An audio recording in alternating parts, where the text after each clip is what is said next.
Hi friends, எல்லாருக்கும் வணக்கம். இன்றைக்கி நம்ம என்ன செய்ய போகிறோம் அப்படின்னாக்கா, சொரக்காய். நான் மதியானம் சாப்பாடு செய்கிறதுக்காக சொரக்காய் கூட்டு செய்யலாம் அப்படின்னு சொல்லிட்டு சொரக்காய் இது பண்ணிட்டேன். சரி, அதுக்கப்புறம் அதை வச்சுட்டு வேறு ஒரு தொட்டுக்க செஞ்சு சாப்பிட்டுட்டோம். சரி, அப்போ அந்த சொரக்காய் இருக்குது, அப்படி என்ன பண்ணலாம் அப்படின்னு சொல்லி யோசித்தேன். சரி, அன்னைக்கு டயத்து என்ன பண்ணிட்டேன், அரிசி ஊற வச்சுட்டு இட்லிக்காக மாவு அரைச்சேன். அதில் கொஞ்சோண்டு உளுந்து எடுத்து வச்சுட்டு சரி, சொரக்காயை வந்துட்டு ஒரு வடை மாதிரி தட்டிடலாம் அப்படின்னு சொல்லிட்டு கொஞ்சமாக சொரக்காயை எடுத்து மிக்சியில் அடித்தேன். மிக்சியில் அடித்து எடுத்தால் அது என்னென்னா, சொரக்காய் வந்து உங்களுக்கே தெரியும், சொரக்காய் வந்துட்டு தண்ணி விடும் அப்படின்னு சொல்லிட்டு சரின்ட்டு என்ன பண்ணேன், மிக்சியில் அடித்து என்ன பண்ணேன், அந்த சொரக்காயை பிழிஞ்சு அந்த கொஞ்சமாக உளுந்து எடுத்தேன். பார்த்தீங்க, உளுந்து எடுத்தேன் இட்லி மாவு இது பண்ணுறதுக்காக உளுந்து கொஞ்சோண்டு இது பண்ணி எடுத்தேன்.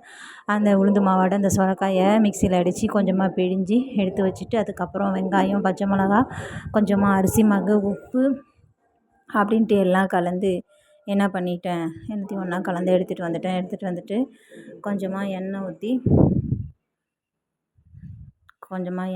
அந்த வடையும் பொரித்து எடுத்துகிட்டு வந்தேன்.